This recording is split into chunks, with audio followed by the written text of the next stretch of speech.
सच ही कहा है कि कुछ चीजों पर साक्षात भगवान की कृपा होती है, और यही कृपा 80 के दशक में दिखाए जाने वाले रामायण धारावाहिक के ऊपर भी देखने को मिली। तभी तो बालक रूपी भगवान राम और कौवे वाले सीन को लेकर कलाकारों का कई घंटों तक भूखे प्यासे काम करना, ये सब कुछ ऐसे हुआ मानो ईश्वर खुद इस धारावाहिक को बना रहे हो। लेकिन ये सब हुआ कैसे और किस तरह इस धारावाहिक को शूट करने के दौरान कलाकारों ने वो चमत्कार अनुभव किए जिसकी कल्पना कर पाना भी असंभव लगता है। 78 एपिसोड्स के रामायण धारावाहिक में दोस्तों ऐसी बहुत सी घटनाएं घटी हैं जिनके बारे में जानकर आपके भी होश उड़ जाएंगे। 1987 में दूरदर्शन पर देश के सबसे पहले धार्मिक सीरियल रामायण का प्रसारण हुआ था। रामानंद सागर ने सीरियल को बनाने में पानी की तरह पैसे बहा दिए। बहुत ही कम लोग ये बात जानते हैं कि सुपर डुपर हिट होने वाले रामायण धारावाहिक को सूचना और प्रसारण मंत्रालय से कई बार रिजेक्शन का सामना भी करना पड़ा, जिसके चक्कर में रामानंद सागर ने कितनी ही बार सरकारी दफ्तरों के चक्कर भी लगाए, तब जाकर रामायण को प्रसारित करने की इजाजत मिली थी। सबसे पहले रामानंद सागर ने रामायण का दोस्तों एक सैंपल एपिसोड सूचना और प्रसारण मंत्रालय के अधिकारियों को दिखाया, जिसके बाद उन्होंने पहली दफा रिजेक्ट कर दिया था। सरकारी अधिकारियों के अनुसार इस धारावाहिक में माता सीता को कट स्लीव्स पहने हुए दिखाया गया था। साथ ही उन्होंने कुछ और बदलाव का भी जिक्र किया, जिसके बाद रामानंद सागर ने दोबारा से शूटिंग करके पहला एपिसोड तैयार करवाया और फिर उसको दिखाया गया। लेकिन उस एपिसोड को भी प्रसारण मंत्रालय द्वारा रिजेक्ट कर दिया गया और फिर एक बार और रामानंद सागर ने सैंपल एपिसोड तैयार किया, लेकिन उसे भी रिजेक्ट कर दिया गया।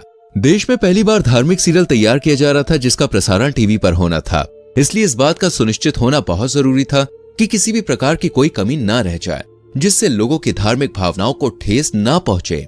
रामानंद सागर ने खुद एक इंटरव्यू में ये बात बताई थी कि सूचना प्रसारण मंत्रालय में चक्कर काट काट कर मेरे 2-3 जोड़ी जूते घिस चुके हैं, लेकिन आखिरकार 2 साल के बाद रामायण को हरी झंडी मिल गई और तब जाकर इसे दूरदर्शन पर प्रसारित करने का मौका मिला।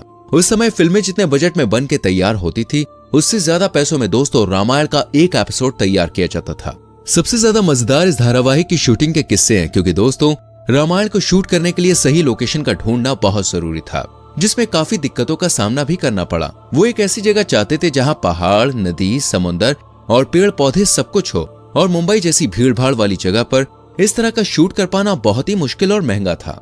ऊपर से रामायण में कई सारे किरदारों की जरूरत थी। इस वजह से शूटिंग के लोकेशन को लेकर रामानंद सागर ने भारत के कई सारे शहरों के चक्कर लगाए और फिर हरि भाई नाम के एक व्यक्ति ने उन्हें गुजरात में मौजूद एक बेहतरीन जगह का नाम बताया, और ये जगह थी दोस्तों उमरगांव, जहां रामानंद सागर गए और उन्हें ये जगह भा गई, जिसके बाद सारी शूटिंग यहीं पर शुरू की गई।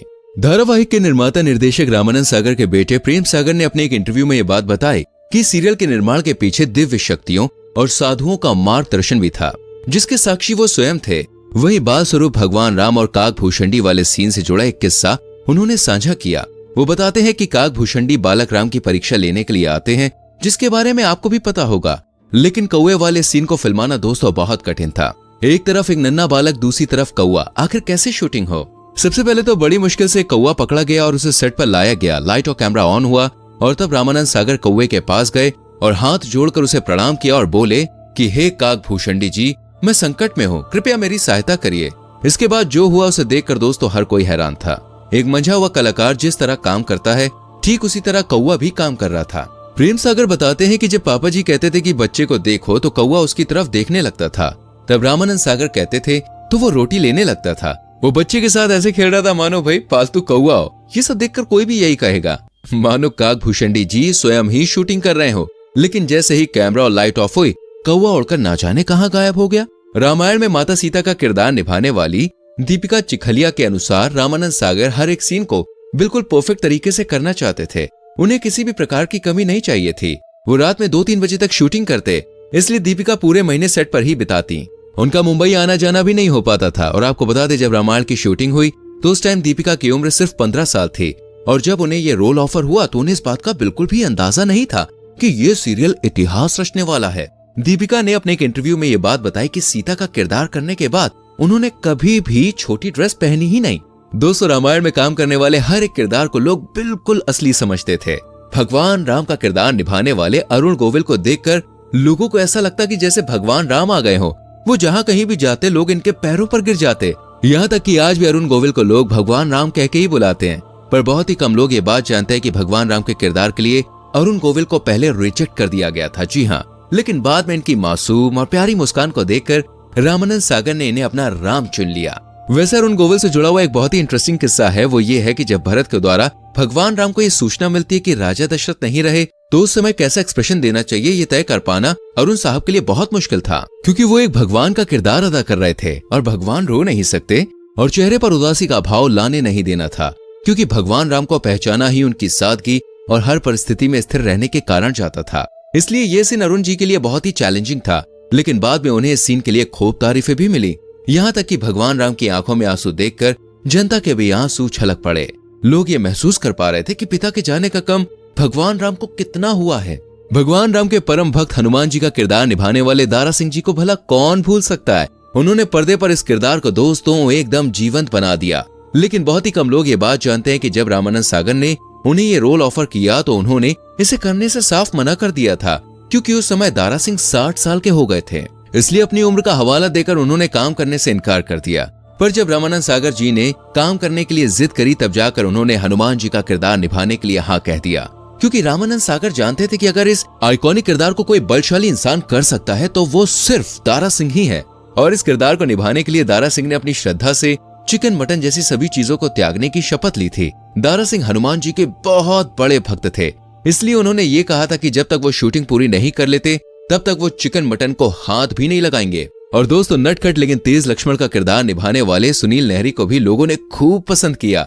अपनी शूटिंग के दिनों को याद करते हुए वो कहते हैं कि जब रामायण की शूटिंग शुरू होती थी तो कई सारे कलाकार पानी पीना तक छोड़ देते थे और वो 5-6 घंटे तक पानी नहीं पीते थे, क्योंकि रामायण की शूटिंग के समय आज जितनी सुविधाएं नहीं थी।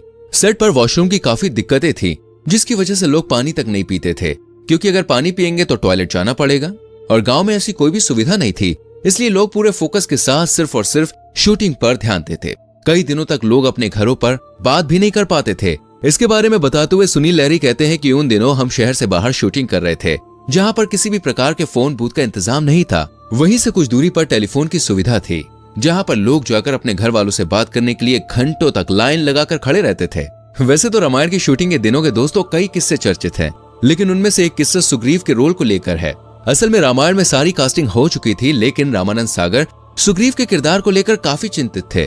उन्हें इस रोल के लिए कोई बेहतरीन कलाकार मिल ही नहीं रहा था और इस परेशानी में वो एक दिन भगवान राम का नाम लेकर सोए और फिर सुबह बहुत ही गजब का चमत्कार हुआ। अगले ही दिन इंदौर से एक अच्छी पर्सनैलिटी का पहलवान आया, जिसे तुरंत ही सुग्रीव के रोल के लिए सेलेक्ट कर लिया गया। और ये रोल निभाने वाला कोई और नहीं बल्कि दोस्तों श्याम सुंदर थे, जिनका हाल ही में निधन हुआ है। और इस तरह के कई सारे किस्से रामायण की शूटिंग के दौरान हुए, जिन्होंने इस धारावाहिक को दोस्तों हमेशा हमेशा के लिए अमर करके सबके दिलों में बसा दिया। ये धारावाहिक आज भी बहुत ही खास और नायाब है और 100 साल बाद भी जब लोग इसे देखेंगे ना तो ये उतना ही अच्छा लगेगा, कमाल का लगेगा कि सबके दिलों में उतर जाएगा। बाकी सीरियल के बारे में आपका क्या ख्याल है, हमें कमेंट करके जरूर बताना। वीडियो को लाइक और शेयर करना। आने वाली वीडियोस को देखने के लिए चैनल को सब्सक्राइब करके बेल आइकन प्रेस करें, जिससे आने वाली वीडियोस आपसे मिस ना हो। गाइस, मिलते हैं अगली वीडियो में। अपना बहुत ख्याल रखें। Bye bye, take care.